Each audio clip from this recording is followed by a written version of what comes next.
वक्रतुंड महाकाय सूर्यकोटी समप्रभ निर्विघ्नं कुर्मे देव सर्व कार्येषु सर्वदा. श्री गणेश देवता यांना प्रथमतः नमन करून आणि आपल्या समोर आज जो विषय मांडणार आहे, तर गेली अनेक वर्ष व्याख्यान करत असताना वेगवेगळ्या विषयांवरती व्याख्यान करत होतो आणि त्या विषयांवरती व्याख्यान करत असताना शिवछत्रपतींचा आदर्श काळाची गरज हा विषय अनेक वेळा मांडला. त्यानंतर या देशासाठी स्वातंत्र्यासाठी लढणारे अनेक थोर क्रांतिकारक होते. त्या थोर क्रांतिकारकांच्या विषयी अनेक वेळा चिंतन केलं. परंतु हे सगळे विषय मांडत असताना करिअरच्या वाटा की आजचे जे विद्यार्थी आहेत त्यांच्या करिअरसाठी विषय मांडत होतो. परंतु आज मला समाजात अनेक विविध क्षेत्रातल्या लोकांना भेटत असताना एक गोष्ट जाणवली की आम्हाला आमच्या आयुष्यातला खरा आनंद, खरं समाधान काय आहे हे खरं कुठेतरी शोधण्याची गरज आहे. आणि ह्या विषयाला अनुसरून मी अभ्यास करू लागलो आणि अभ्यास करत असताना अनेक विषयांचा अभ्यास करत होतो. तर इंजिनिअरिंगचं शिक्षण झाल्यानंतर मी अनेक कॉर्पोरेट सेक्टरमध्ये काम करणारी, कंपनीमध्ये काम करणारी लोक कसे असतात याचा अभ्यास करत होतो. ती माणसं कशी जगतात, त्या माणसांच्या आयुष्यातली ध्येय काय असतात आणि त्या माणसांच्या आयुष्यातला आनंद आणि समाधान काय असतं हे मी शोधत होतो. पुढच्या काळामध्ये मी हळूहळू पुढे जात असताना दुसरा अनेक कोरोनाचा काळ होता. त्यावेळेला सगळे जण घरात होते आणि त्यावेळेला मला मिळालेल्या वेळेमध्ये मी वास्तुशास्त्र काय असतं, त्यानंतर वास्तुशास्त्राचे काय फायदे होतात आणि व्यक्तींच्या घरामध्ये असणाऱ्या अडचणी त्यांचा संबंध काय असतो या अनुषंगाने मी एक वास्तुशास्त्र अभ्यासलं. पुढच्या काळामध्ये त्यालाच अनुसरून अनेक प्रश्नांची उत्तरं मिळत नव्हती, म्हणून मी हस्तरेषा या सामुद्रिक शास्त्राचा अभ्यास केला आणि त्याही नंतरच्या काळामध्ये मी कुंडलीचा अभ्यास करू लागलो. सांगण्याचा विषय मतितार्थ असा होता की ह्या शास्त्राच्या अनुषंगानं समाजामध्ये विविध क्षेत्रात काम करणाऱ्या 5,000हून अधिक लोकांना भेटण्याचा योग आला. 5,000हून अधिक लोकांना हस्तरेषा यासारख्या शास्त्राच्या माध्यमातून भेटलो. त्यावेळेला एक गोष्ट लक्षात आली की त्या माणसांच्या आयुष्यातल्या व्यक्तिगत अडचणी ती लोक सांगायची आणि ज्या वेळेला मी या लोकांच्या अडचणी ऐकू लागलो त्यावेळेला मला एका गोष्टीची जाणीव झाली की सगळं काही आहे पण काहीच नाही, अशी कशी माणसांची परिस्थिती. म्हणून मी विचार करू लागलो की यावरती आपण काय काम करू शकतो. तर यावरती जर आपल्याला काम करायचंच जर असेल तर मी आनंदाची शोधयात्रा या विषयाला अनुसरून अनेक लोकांच्या मुलाखती घेऊ लागलो आणि त्या लोकांशी संवाद साधू लागलो की तुमच्या आयुष्यातला आनंद काय, तुमच्या आयुष्यातलं समाधान काय हे विचारून जाणून घ्यायचा प्रयत्न करू लागलो. ज्या वेळेला मी 5,000 लोकांना जवळपास भेटलेलो होतो त्यांच्या आयुष्यातले व्यक्तिगत अडीअडचणी ऐकलेल्या होत्या. परंतु त्या पुढच्या काळामध्ये मी ज्या वेळेला आनंदाच्या शोधयात्रेच्या निमित्ताने यशस्वी व्यक्तींना भेटू लागलो त्यावेळेला मला एक गोष्ट जाणवली आणि ते 3 गोष्टी आहेत की ज्या आपण आपल्या समाजामध्ये जे यशस्वी माणसं बघतो ती खरंच आनंदी असतात का हा आपल्या समोर आज प्रश्न पडणार आहे. पहिली गोष्ट आहे की देशामध्ये जी 100 लोक असतात त्या 100 लोकांच्या मध्ये श्रीमंत असणारा एक व्यक्ती आहे. त्या व्यक्तीच्या घरामध्ये जाण्याचा मला योग आला आणि त्या व्यक्तीच्या घरी गेलेलो होतो. 15,000 कोटींचा मालक असणारा तो व्यक्ती होता आणि त्या व्यक्तीने सांगितलं की माझी हस्तरेषा बघा आणि मला याविषयी तुम्ही सांगा. विषय हा व्यक्तिगत होता आणि त्यावेळेला मी त्याच्याविषयी बोलू लागलो. जवळपास एक 15-20 मिनिटं त्याच्याविषयी सांगितलं आणि त्यानंतर त्यांना विचारलं की तुमचा काही प्रश्न आहे का मला सांगा. त्यावेळेला त्या बसलेल्या मोठ्या कंपनीच्या संचालकानं त्याच्या जवळ असणाऱ्या मुलाकडे हात दाखवला आणि त्यांनी विचारलं की हा माझा मुलगा आहे, याचा हात बघा. आणि त्यावेळेला त्या मुलाचा हात बघा म्हटल्यानंतर मी बघू लागलो. त्यावेळेला त्या व्यक्तीने सांगितले की माझा मुलगा मतिमंद आहे. समाजाच्या दृष्टीनं तो व्यक्ती यशस्वी होता परंतु त्याच्या व्यक्तिगत अडीअडचणी काय होत्या या समाजाला माहित नव्हत्या. परंतु आम्ही त्या व्यक्तीला यशस्वी समजतो. तो यशस्वी नक्कीच आहे परंतु प्रत्येकाच्या व्यक्तिगत अडीअडचणी असू शकतात. दुसरं उदाहरण सांगायचं, मी ज्या वेळेला एमपीएससीचा अभ्यास करायचो आणि मुलाखतीपर्यंत पोहोचलो परंतु दुर्दैवानं माझे अनेक मित्र, मला यश मिळालं नाही पण अनेक मित्र यशस्वी होत होते आणि त्या यशस्वी मित्रांच्या घरी जाण्याचा काही वेळेला योग आला. त्यावेळेला 1 वर्ष असाच गणपतीमध्ये त्यांना घरी बोलवलेलं होतं आणि घरी बोलवलेलं असताना या सगळ्या शास्त्रांचा मी अभ्यास केलाय त्याला माहित होतं. त्यानंतर घरी गेल्यानंतर थोडासा चर्चा झाली. त्यानंतर घरामध्ये असणाऱ्या त्यानं बेडरूम मध्ये नेलं आणि ते घराचं दार बंद केलं आणि त्यानं हात बघायला सांगितलं आणि मला विचारलं की माझं आयुष्य किती आहे बघ. मी म्हणलं असा का प्रश्न विचारतोय हा? आरटीओ खात्यामध्ये क्लास 1 अधिकारी असणारा तो आमचा मित्र असा का प्रश्न विचारतोय? वयाच्या त्यानं सांगितलं की मी आज क्लास 1 अधिकारी आहे, मला सगळेजण यशस्वी समजतात, परंतु मला वयाच्या 35व्या वर्षी शुगर आणि बीपीचा त्रास चालू झालेला आहे. तर या समाजाच्या दृष्टीने तो यशस्वी व्यक्ती होता, परंतु त्याच्या मागे असणारं त्या पडद्यामागचं चित्र आपल्याला नक्कीच माहित नव्हतं.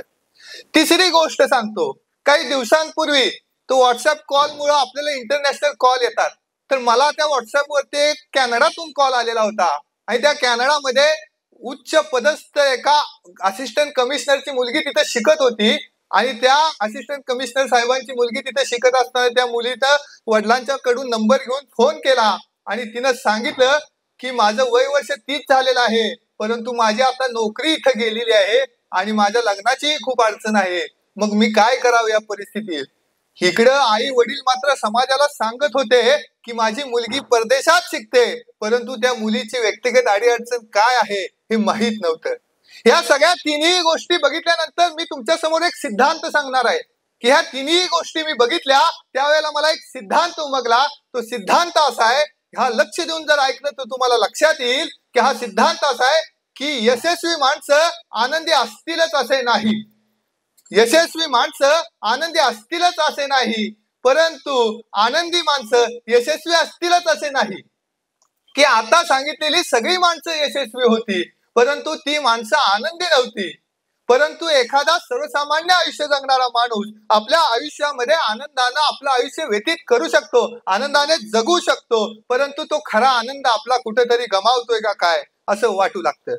सगळ्यात सांगायची गोष्ट म्हणजे की काही वर्ष 32 शिराळ्यामध्ये राहत होतो. एक प्रसंग सांगतो, त्या प्रसंगातून आपल्याला लक्षात येईल की खरा आनंद कशात आहे. त्या 32 शिराळ्यामध्ये राहत असताना तिथे नाग पकडणं या विषयीचं आकर्षण प्रत्येकाला असतं, तसंच मलाही होतं. आणि तिथं जवळ असणाऱ्या त्या भागामध्ये त्या चांदोली धरणाच्या जवळपास पर्यंत सगळेजण तिथे नाग पकडायला जायचे. त्या सवंगड्यांच्या बरोबर मी स्वतः तिथे गेलेलो होतो आणि दिवसभर तिथली पाऊस इतका मोठा असतो, अशा परिस्थितीत तिथली भाताची शेती आणि त्या भाताच्या बांधाला आपल्याला एक एक बीळ हुडकायचं असतं ज्या ठिकाणी नाग असतो का. आणि ते हुडकण्यासाठी आम्ही जात होतो. रेनकोट मध्ये आपल्याला लागणार थोडस अन्न तिथे ठेवायचं आणि दिवसभर आपण ते शोधत शोधत फिरायचं असतं. आणि ते फिरत असताना आम्ही दिवसभर फिरत होतो. 5 वाजलेले होते आणि 5 वाजलेले असताना तिथेच असणाऱ्या एका शेतामध्ये असणारी एक झोपडी होती. त्या झोपडीच्या बाहेर थांबलेलो होतो आणि त्या झोपडीच्या बाहेर थांबलेलो असताना गोष्ट अशी घडली की त्या माणसानं आम्हाला आत बोलवलं, विचारपूस केली आणि विचारपूस केल्यानंतर त्या ठिकाणी आत गेलो. आत गेल्यानंतर त्यांनी सांगितलं की तुम्हाला जरा चहा घेऊन येतो. चहा घेऊन आल्यानंतर तो चहा बघितला. तोपर्यंत मी कधी असा बिन दुधाचा चहा बघितलेला नव्हता. त्या व्यक्तीला विचारलं की ह्यात दूध नसतं का? तर तो म्हणला आम्ही इतके श्रीमंत नाही की आम्ही दूध घालून चहा करू शकतो. परंतु त्यानं तो चहा दिला आणि तो चहा दिल्यानंतर हातात घेतला आणि त्यानंतर त्यानं ओळखलं की मुलं कुठल्या तरी चांगल्या घरातील दिसतात. मग त्यानं त्याच्या मुलाबाळांसाठी थोडीशी साठवलेली एक खारी होती, ती खारी घेऊन आला आणि आमच्या हातामध्ये दिली. गोष्ट इथं संपली नाही. त्या माणसाचं दातृत्व इतकं होतं की खरा आनंद जर कशात असेल तर खरा आनंद देण्यात असतो. त्या माणसानं तिथं दाखवलेलं होतं आणि ही गोष्ट कायमच लक्षात राहिली. काही दिवसांपूर्वी आम्ही अनेक मित्र पुण्याच्या रस्त्यावरून फिरत असताना एक गोष्ट जाणवली की एक माणूस ते फुगे विकणारा आपल्या लहान 2 मुलांसह त्या कॅरेजवरती बसून त्या एका किराणा मालाच्या दुकानाकडे बराच वेळ उभा होता आणि तो बराच वेळ तिथं बघत उभा असताना बघितल्यानंतर मला एक गोष्ट जाणवली की ह्याच्याकडे काहीतरी अडचण दिसते. आणि आम्ही सवयीप्रमाणे त्याच्याकडे गेलो आणि त्याला विचारलं की बाबा काय अडचण आहे तुझी, तू इथं बराच वेळ एकाच ठिकाणी का उभा आहेस? तर त्यानं सांगितलं की मी दिवसभर फुगे विकतो, माझे फुगे विकले गेले नाहीत, परंतु मला आज प्रश्न आहे की आज घरी गेल्यानंतर माझ्या ह्या 2 मुलांना मी काय खायला घालणार. त्यावेळेला आम्ही असणाऱ्या मुलांनी त्याला तो किराणा दिला, परंतु हा देण्यातला जो आनंद आहे ना तो इतका अप्रतिम आहे की तुमच्या आयुष्याच्या प्रत्येक घटकेवरती हा आनंद तुम्हाला कायम समाधान देत राहील. ही मात्र गोष्ट नक्कीच आहे. गोष्ट सांगायचीच म्हटलं तर खरा आनंद जर कशात असेल तर त्याग आणि समर्पणामध्ये असणारा आनंद आहे. आपल्याच इथं जवळ असणाऱ्या एका भागातली ही गोष्ट आहे की ज्या वेळेला दुष्काळ पडतो त्यावेळेला एक शेतकरी आपल्या घरामध्ये असणारा आपल्या गोठ्यामध्ये असणारा बैल घेऊन विकायला निघतो आणि हा बैल विकायला घेऊन निघालेला असतो आणि त्यावेळेला त्याच्या पत्नीने सांगितलं असतं की चांगले पैसे घेऊन या, दुष्काळ पडला, आपण त्याला पोसू शकत नाही, परंतु 4 पैसे आले तर पुढच्या काळापर्यंत आपल्याला पुन्हा एखादा बैल घेता येऊ शकतो. परंतु त्या बैलाला त्या शेतकऱ्यानं आपल्या जीवापाड प्रेम करून वाढवलेला असतं, त्याला जीव लावलेला असतो. आणि त्या वाढवलेला तो बैल मात्र त्यावेळेला त्या वाढवलेला बैल असतो आणि तो विकायची वेळ येते, त्या बाजारामध्ये जात असतो. बाजारामध्ये गेल्यानंतर त्याला विचारतात की ह्याची किंमत किती, त्यावेळेला तो सांगत असतो की 50,000 रुपये. 50,000 रुपये सांगितल्यावर दुसरा प्रश्न तो विचारत असतो त्या घेणाऱ्या व्यक्तीला की तुम्ही तंबाखू खाता का. आता तंबाखू खाता का असं म्हटल्यानंतर पुढचा माणूस म्हणतो नाही खात. त्यानंतर 50,000चं गिराईक जातं, त्यानंतर 1-2 गिराईक जातात, त्यानंतर एक जण येतो 40,000चं गिराईक असतं आणि त्या व्यक्तीला हा विचारतो की तुम्ही तंबाखू खाता का. त्यावेळेला त्या ठिकाणी असणाऱ्या शेतकरी विचारतो, तो म्हणतो, तिथं असणारा दुसरा विकत घेणारा शेतकरी सांगतो की हो मी तंबाखू खातो. तर हा व्यक्ती 50,000ला विकला जाणारा बैल 40,000ला विकतो. पण हा प्रश्न विचारत असतो तुम्ही तंबाखू खाता का. त्यावेळेला तो हो म्हणतो, म्हणून हा स्वतःचा 10,000 रुपयाचा तोटा करून तो बैल विकून टाकतो. गोष्ट काय होती की हा माणसानं स्वतःचा तोटा केलेला होता, परंतु ह्या मागचं रहस्य असं होतं की त्यानं सांगितलं. घरी आल्यावर पत्नीला हा सगळा प्रसंग सांगितला. त्यावेळेला पत्नी म्हणली तुम्ही खूप चुकीचं वागला. त्यावेळेला तो सांगतो की ज्या वेळेला तंबाखू खाणारा मालक असेल ना, ज्या वेळेला माझा बैल ज्या वेळेला नांगराला झुंपलेला असेल, त्यावेळेला त्याला तंबाखू खाण्याची तल्लफ त्या मालकाला होईल आणि मालक जरा थांबल, त्यावेळेला त्या बैलाला विश्रांती मिळेल. म्हणजे विचार करा की त्यागामध्ये असणारा आनंद फार मोठा असतो, समर्पणामध्ये आनंद किती मोठा असतो. खरं तर पती पत्नीचं नातं म्हटल्यानंतर आजची दुर्दैवाची गोष्ट अशी आहे की लग्न म्हणजे असा एक किल्ला आहे की ज्याच्या बाहेर असतात ते आत जाण्यासाठी आसुसलेले असतात आणि ज्याच्या लग्न या किल्ल्यामध्ये असणारे बाहेर पडण्यासाठी गुदमरलेले असतात का, अशी परिस्थिती आज झालेली दिसते. दुसरी गोष्ट अशी की समाजामध्ये अनेक प्रभावी व्यक्ती दिसत असतील, पण एक गोष्ट नक्की लक्षात ठेवा की बाहेर ज्याचा प्रभाव असतो घरी त्याचा पराभव असतो, कारण तिला त्याचा स्वभाव माहित असतो. परंतु हा पती पत्नीमध्ये असणार जो आनंद आहे तो किती मोठा असतो. तर गोष्ट अशी होती की दोघंही नवरा बायको नोकरी करत असतात आणि प्रचंड कष्टाने आपला संसार चालवत असतात. आणि हा संसार चालवत असताना दोघंही जण म्हणतात की आपल्या लग्नाचा एक वाढदिवस आहे आणि त्या वाढदिवसा दिवशी आपण एकमेकांना एक चांगली भेटवस्तू द्यायची. आणि ही भेटवस्तू द्यायची त्यांनी नियोजन केलेलं असतं. आणि भेटवस्तू काय द्यायची, तर प्रत्येक जण म्हणतं की दोघंही म्हणतात की मी एक भेटवस्तू तुम्हाला आणणार, दुसरी भेटवस्तू आणणार आणि त्यानंतर ते दोघेही भेटवस्तू आणायला जातात. त्या पतीची जी पत्नी असते त्या पत्नीच्या केस असतात ती फार सुंदर असतात आणि त्या केसांमध्ये लागणारा एक विशिष्ट प्रकारचा जो चाप असतो तो चाप आणण्यासाठी तो पती जातो. आणि जी पत्नी असते त्या पत्नीला स्वतःच्या पतीच्या हातामध्ये असणारं घड्याळ दिसत असतं आणि ते घड्याळाला पट्टा नसतो. दोघंही जण जातात आणि दोघांचीही परिस्थिती अत्यंत हालाकीची असते, परंतु एकमेकाला काही ना काही भेटवस्तू द्यायचं त्यांनी ठरवलेलं असतं. आणि आता एकमेकाला भेटवस्तू द्यायचे त्यावेळेला ते दोघही जण काय भेटवस्तू देतात, तर पत्नी आपले केस गंगाजलासाठी विकते आणि आपल्या पतीसाठी पतीच्या हातामध्ये असणाऱ्या घड्याळाचा पट्टा घेऊन येते. आणि पती असतो तो आपलं घड्याळ विकून आलेला असतो. दुर्दैव असं होतं की त्यांच्या लग्नाच्या त्या वाढदिवसा दिवशी दोघांनीही दोघांसाठी लागणाऱ्या वस्तू विकलेल्या असतात आणि एकमेकांसाठी काहीतरी घेऊन आलेले असतात. गोष्ट ही सांगते की आपल्या आयुष्यामध्ये हा त्याग आणि समर्पणात असणारा आनंद हा खरा आनंद आहे. काही दिवसांपूर्वी शिवजयंतीच्या व्याख्यानाच्या निमित्तानं राजगुरुनगरच्या जवळ असणारं एक वरुडे नावाचं एक गाव आहे. तर त्या गावामध्ये व्याख्यानासाठी बोलवलेलं होतं आणि मी गेलेलो होतो. तर तिथं गेल्यानंतर रात्रीच्या वेळेला व्याख्यान होतं आणि 11-12 वाजल्यानंतर ती लोक म्हणाली की तुम्हाला नेऊन घरापर्यंत सोडतो. आणि घरापर्यंत सोडण्यासाठी ते कार्यकर्ते स्वतःची गाडी घेऊन येत होता. त्या कार्यकर्त्याशी जाताना बोलत होतो आणि त्या बोलत असताना त्याच्याशी संवाद साधत असताना त्याला विचारले की बाबा तुझी घरची परिस्थिती काय, तू काय करतोस. त्यावेळेला त्याने सांगितलं की मी ओला कॅब चालवतो, माझी ही गाडी मी रोज भाडं करतो आणि त्यातनं माझं घर चालवतो. घरामध्ये कोण असतं म्हटल्यानंतर त्यानं सांगितलं की माझ्या वडिलांचं निधन झालंय आणि माझी जी आई आहे त्या आईची अन्न नलिका आणि श्वास नलिका पॅरालिसिसच्या अटॅक मध्ये एकावरती एक आली. त्यामुळे माझ्या आईची मला सेवा करावी लागते. घरी मी सगळं आवरतो, आईची सेवा करतो आणि मी कामावरती जातो. संध्याकाळच्या वेळेला येतो आणि पुन्हा त्या आईला जेवण करून घालतो. आणि अशा परिस्थितीत तो संघर्ष करणारा तो मुलगा, तो कार्यकर्ता बघत होतो. आणि त्यावेळेला त्याला विचारलं की तू इतक्या संघर्षात काम करतोस, मग आम्हाला त्यानं सोडल्यानंतर त्यानंतर ते मला काही मानधन देऊ लागले. त्यावेळेला गोष्ट म्हणलं की बाळा, तुझं मानधन नको, परंतु तू या देशासाठी, राष्ट्रासाठी, समाजासाठी, समाजामध्ये काहीतरी चांगलं प्रबोधन होण्यासाठी जे योगदान देतोय, ते योगदान खूप मोठा आनंद आणि समाधान देणार आहे. हे अशी समाधानानं जगणारी माणसं ज्या वेळेला बघत होतो ना, त्यावेळेला मी व्याख्यानाच्या सुरुवातीला सांगितलेली जी माणसं होती ना, त्या माणसांपेक्षा ही माणसं खूप आनंदाने जगत होती. अशी अनेक कित्येक उदाहरणं आपल्याला सांगता येईल की खरं तर आपल्या जवळ असणारं आध्यात्मिक वातावरणच इतकं जबरदस्त आहे की आपल्या इथं असणारं या अष्टानगरीला चौंडेश्वरी सारखं ग्रामदैवत लाभलेलं आहे की जिथं अखंड देवाचा जप, नाम आणि तिथले सोहळे सुरू असतात. या सोहळ्यांमध्ये जाऊन आम्ही कधीतरी नाम संकीर्तन केलं पाहिजे. इथं जाऊन आम्ही त्या नामस्मरणामध्ये तल्लीन होऊन त्या जगदंबेच्या पायाशी तल्लीन झालं पाहिजे, नतमस्तक झालं पाहिजे. त्यामध्ये असणारा आनंद आहे तो फार विलक्षण आहे. ज्या भूमीला साधू संतांच्या समाधी असतात ना, ती भूमी पवित्र होते. या अष्टानगरीला दत्त महाराजांनी सदानंद माऊलींची समाधी लावलेली आहे. अष्टलिंगांसारखी जागृत देवस्थान आहेत. तर इथं जात असताना आमच्या मनाची शुद्धी होते.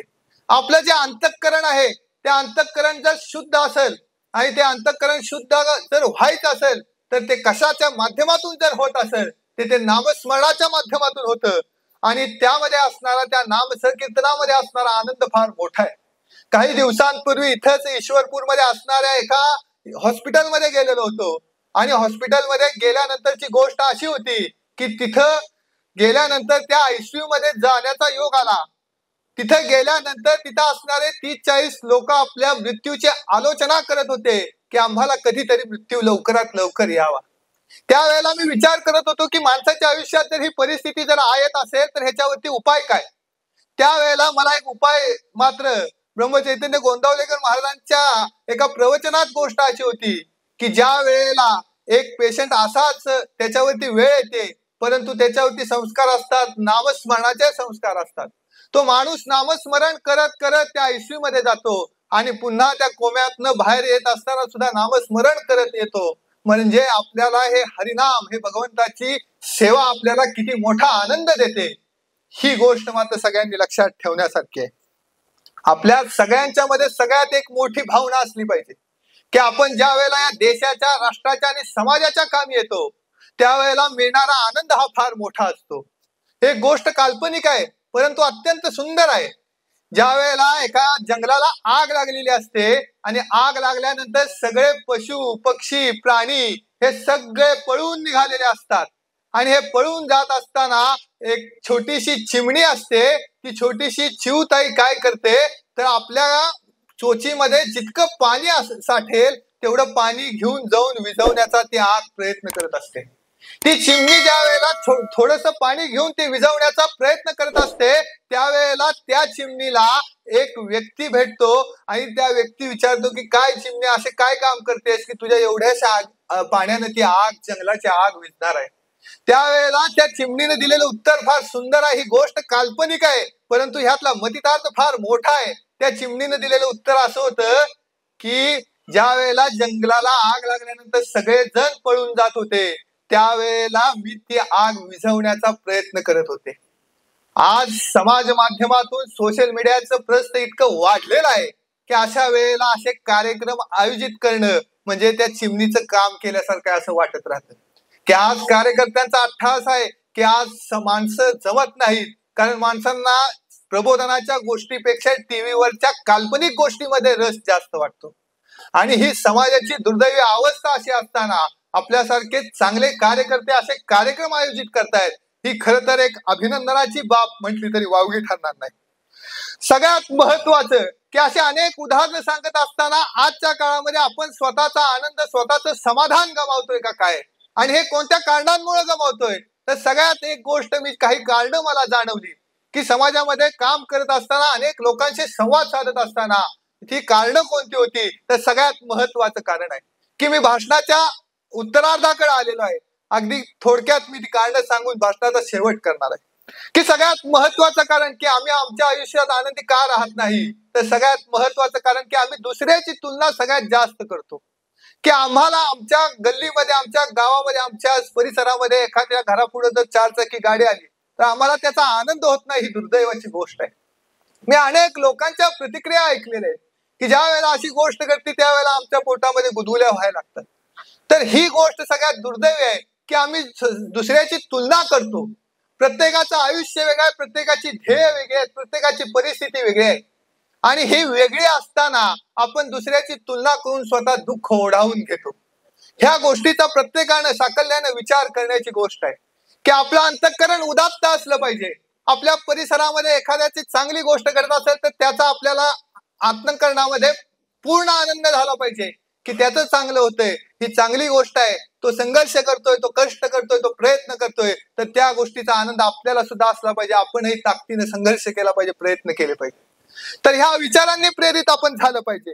दुसरी गोष्ट म्हटलं तर सगळ्यात आजचा आपल्या समाजामध्ये जी परिस्थिती आहे, तर सोशल मीडिया नावाचं जे भूत आहे की फेसबुक असेल, इंस्टाग्राम असेल, व्हॉट्सअप असेल, तर ह्याच्यामध्ये आपली तरुण पिढी प्रचंड वाहवत चाललेली आहे.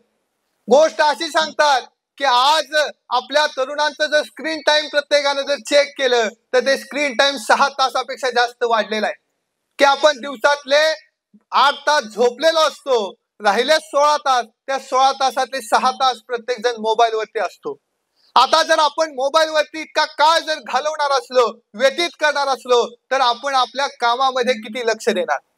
त्या सोशल मीडियाच्या जगतामध्ये आपल्याकडे असणारी फक्त चांगलीच गोष्ट दाखवली जाते की आपल्याकडे जर एखादी चांगली गोष्ट आहे किंवा ती दाखवण्याचा प्रयत्न केला जातो, त्याच्या मागे असणारा बऱ्याच गोष्टी आपण दडवलेल्या असतात, लपवलेल्या असतात किंवा दाखवण्याचा प्रयत्न केला जातो.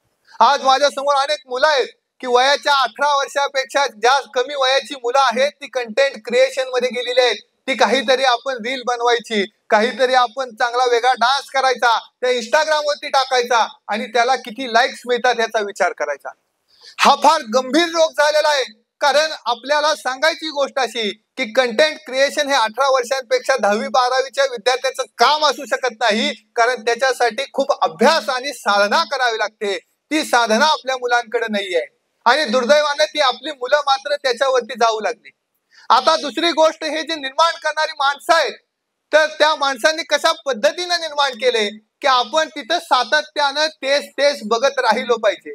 आपल्या समोर युट्यूब वरची आपण एखादी रील बघतो तर तशाच पद्धतीच्या रील्स आपल्या समोर येत राहतात. त्याला एक अल्गोरिदम सेट केलेलं असतं, म्हणजे तुम्हाला जे आवडतं ते तिथे देण्याची क्षमता आहे. आणि तुमच्या मनामध्ये एक डोपामाइन नावाचं एक न्यूरोकेमिकल आहे की आपल्या मेंदूमध्ये ते फील गुड केमिकल आहे.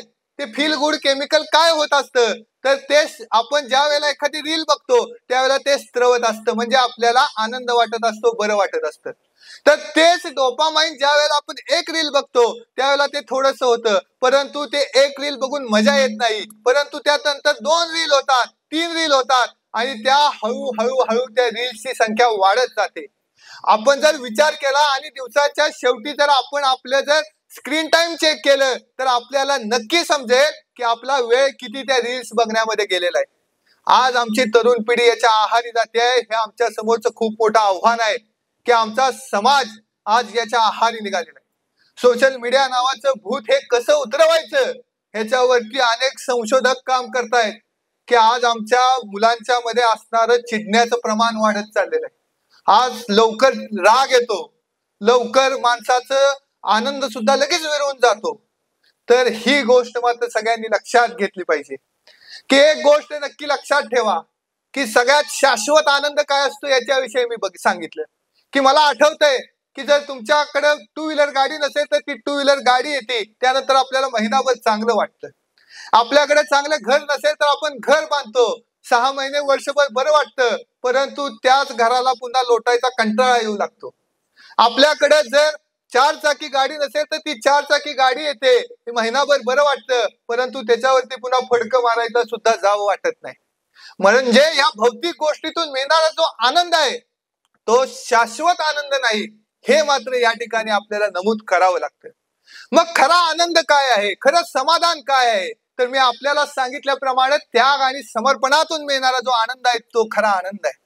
आध्यात्मिक उन्नतीतून मिळणारा जो आनंद आहे, नामस्मरणातून मिळणारा जो आनंद आहे तो खरा आनंद आहे. गुरुच्या भेटीतून मिळणारा जो आनंद आहे तो खरा आनंद आहे. आणि हा आनंद मिळवण्यासाठी आपण झटलं पाहिजे, झगडलं पाहिजे. शेवटी जाता जाता गोष्ट एवढीच सांगेन की हे सगळा विषय मांडत असताना या विषयाचा शेवट मात्र मी जो सिद्धांत अभ्यासून मांडला मगाशी, जो सिद्धांत मांडला तो सिद्धांत असा होता की यशस्वी माणसं आनंदी असतीलच असे नाही. यशस्वी माणसं आनंदी असतीलच असे नाही. आनंदी माणसं यशस्वी असतीलच असे नाही. पण आम्ही आमच्या जीवनामध्ये आपल्या स्वतःच्या कष्टानं, स्वतः कष्ट करत झगडत आम्ही यशस्वी आणि आनंदी होण्याचा प्रयत्न करू. आम्ही जर दुर्दैवानं अयशस्वी झालो तर आम्ही नक्की आनंदी होऊ. हा आत्मविश्वास आज घेऊन जाऊया आपण या ठिकाणी. आणि काही दिवसांपूर्वी एक अमृतवेल नावाची कादंबरी वाचली. त्या कादंबरीची जी सुरुवात होती त्या सुरुवातीच्या वाक्याने मी या भाषणाचा शेवट करणार आहे. आपल्या आयुष्यामध्ये आपण प्रत्येक जण काम करत असतो, कष्ट करत असतो. प्रत्येकाला मनासारखं यश मिळतं न मिळतं, परंतु एक गोष्ट मात्र नक्की आहे. या वाक्यातून ती गोष्ट आपल्याला समजेल ते सांगून मी भाषणाचा शेवट करणार आहे. ते वाक्य असं आहे की भग्न स्वप्नांच्या तुकड्याला कवटाळून बसण्याकरता माणसाचा जन्म झाला नाही. भग्न स्वप्नांच्या तुकड्याला कवटाळून बसण्याकरता माणसाचा जन्म झाला नाही. त्याला भूतकाळाच्या साखळदंडांनी करकटून बांधता येत नाही. त्याला भविष्य काळाच्या सोनेरी स्वप्नाचं वरदान लाभलेलं आहे.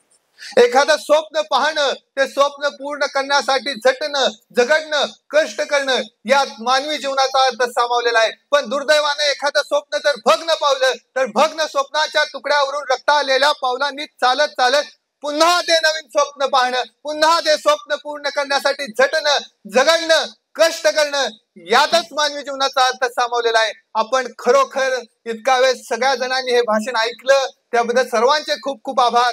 मंडळाचे, लंबोदर गणेश मंडळाचे विशेषतः आभार की त्यांनी हा असा कार्यक्रम आयोजित केला ज्यामुळे आपल्यामध्ये विचारांचा प्रभाव वाढला. माणसं तर सोशल मीडियावरती लाखो मिळतात, परंतु चांगली माणसं मिळणं ह्याच्यासाठी कष्ट करावे लागतात. माणसं जोडणं यासाठी कष्ट करावे लागतात. कारण आज समाजामध्ये गौतमी पाटील आल्यानंतर लाखोंची गर्दी जमते, परंतु हरिकथा निरूपणासाठी जे अखंड हरिनाम सप्ताह असतात त्यामध्ये गर्दी जमवण्यासाठी प्रत्येक घरी जाऊन त्यांना महत्व पटवून द्यावं लागतं. घरटी एक माणूस पारायणासाठी आणून बसवावा लागतो.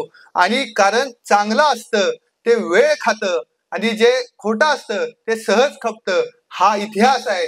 त्यामुळे कार्यकर्त्यांनी असेच कार्यक्रम आयोजित करून आपल्या मंडळाच्या माध्यमातून ही परंपरा अखंडित ठेवावी ही मी त्यांना आवाहन करतो. झालेली सेवा गणेशाच्या चरणी, आई चौंडेश्वरीच्या चरणी अर्पण करतो आणि थांबतो. धन्यवाद.